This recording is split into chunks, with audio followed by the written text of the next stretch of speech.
I have a story to tell you, but I beg you not to read it. Please, don't.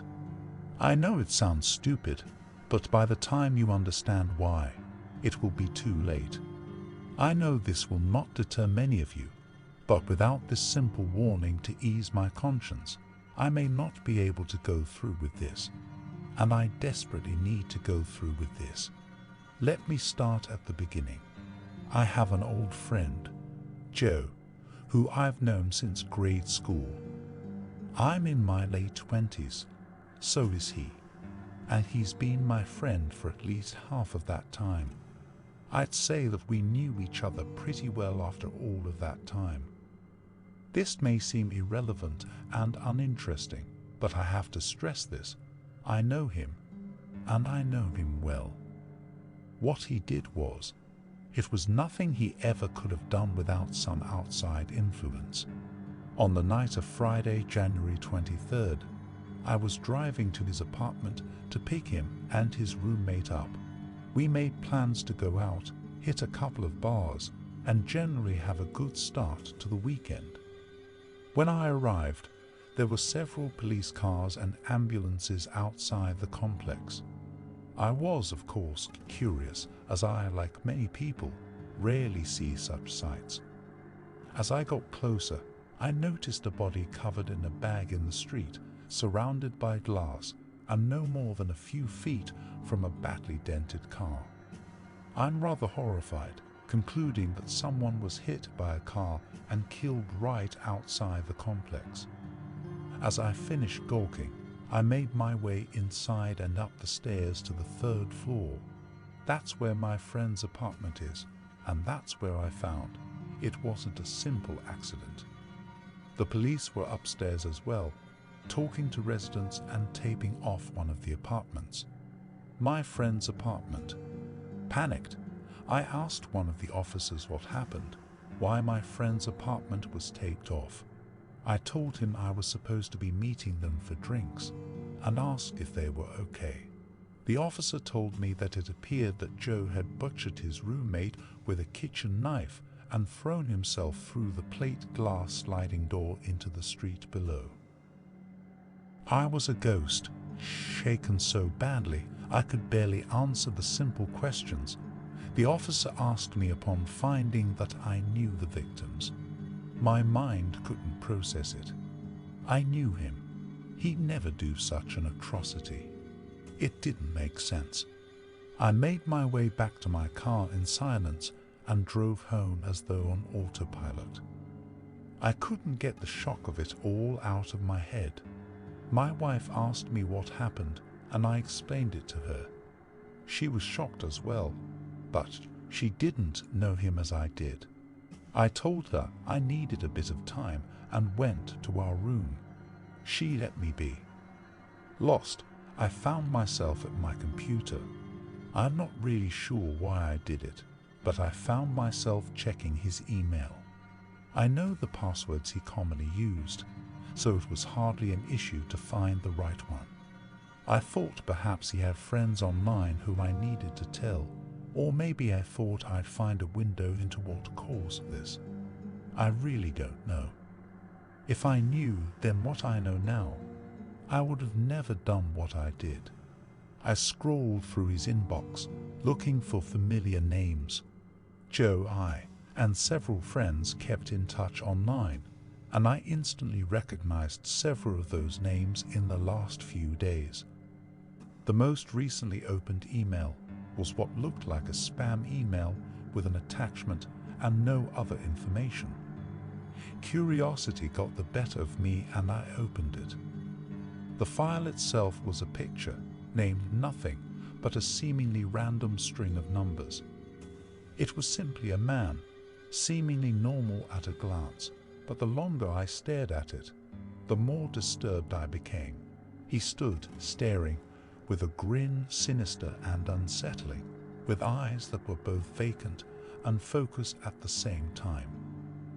That terrible grin seemed to widen the longer I stared, and for minutes I was fixated at that horrible face, eyes burning as they stared back at me with equal intensity. Finally, I tore my gaze away to find the only other thing in the email. A single word. A word I can't repeat. Not yet. I need to tell my story. I couldn't take the sight of it anymore. I had to close it.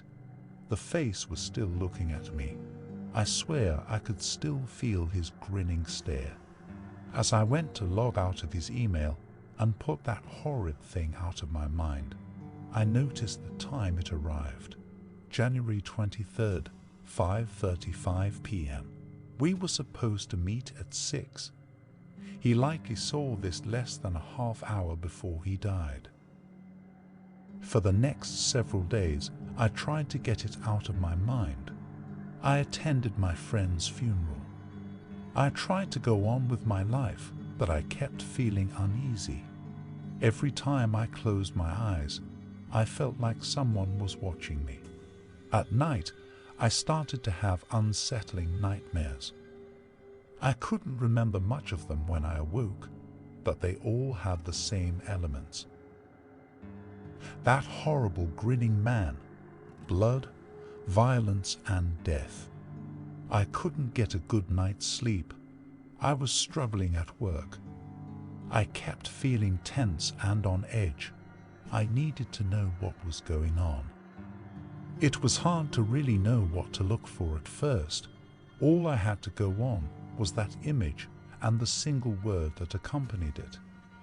Grinning Man is hardly a descriptive search, and Haunted Grinning Man or Cursed Grinning Man wasn't really any better. Still, I did what I could with my limited resources. I actually found a reference to it, or what I thought was it, on a website dedicated to conspiracies and paranormal things and other things I'd normally dismiss as utter bull. Still, this wasn't natural, and I was willing to try to open my mind to any explanation, since this seemed to defy anything conventional. What I uncovered about this grinning man was that it was an image that seemed to circulate among image boards and forums a few years back. The article said the picture was harmless, if not a bit creepy. Though I strongly disagree with the term a bit, but it seemed that something about it, when coupled with a keyword that was unknown, could trigger extreme psychotic bouts, irritability, nightmares, and hallucinations. It seemed so utterly stupid, simple text and pixels causing such harm. And yet I was sitting there, realizing that I was experiencing those same nightmares, irritability, and hallucinations. Joe obviously experienced psychosis, evidenced by his sudden murder-suicide. I was stunned. I thought it had to be a joke, some kind of bizarre hoax, but I knew there was more to it than that.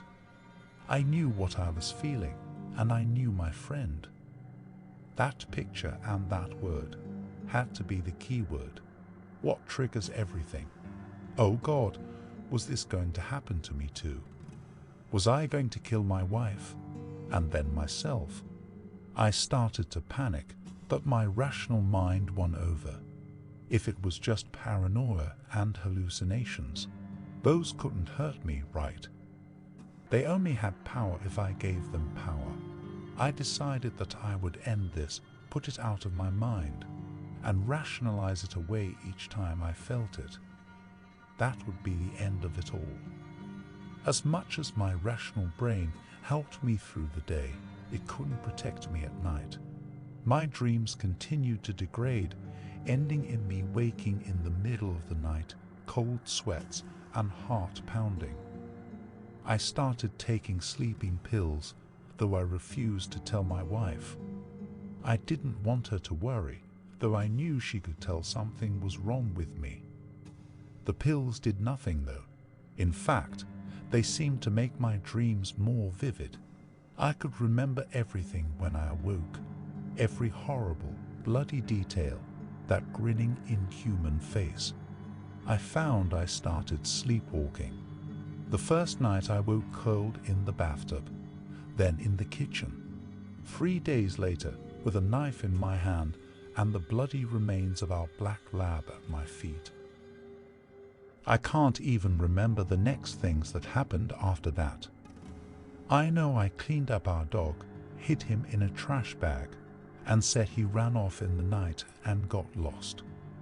I was terrified. I had no idea what to do. I tried to medicate myself heavily. I locked up all the knives in the house. My wife knew there was something terribly wrong, but I refused to say anything. I don't even know if I could at the time. The only thing I can still remember clearly was the dreams. I was irate and easily spooked at the littlest of things. I thought it had to just be my nerves from all of this and lack of sleep, but I remembered my friend and the website. I knew I was getting worse. The thing I remember most about the dreams, aside from that horrible grinning man, is the emotions.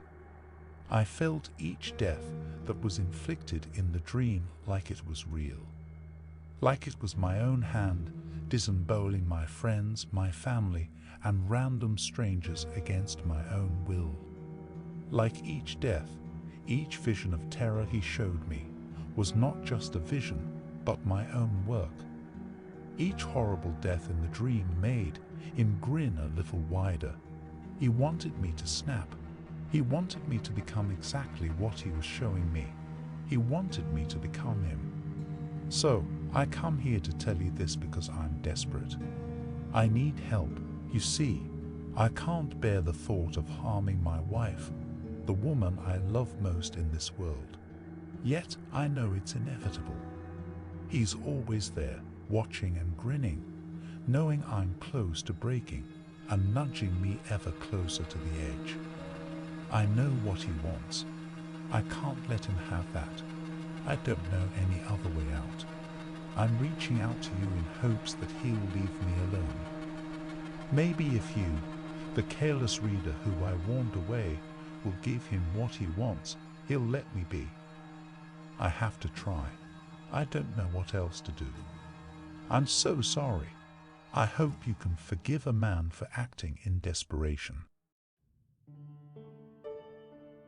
Hello and thank you for watching. My main goal for the channel is to cover stories I've been listening to for years and handpicking some of the more better ones. This is just my opinion and not an official ranking. I tried to pick a longer story to test some audio. Let me know what you think. As for the story, were you able to pick out what the trigger word was? If not, it may be too late already. I'll give this one a C as well. As a fan of B-rated horror movies, I understand every story has its place and a low ranking does not reflect the quality of the story, just a personal feel. Please show support for the stories posted. Links to all will be in the description. Thank you all again for watching and stay safe out there.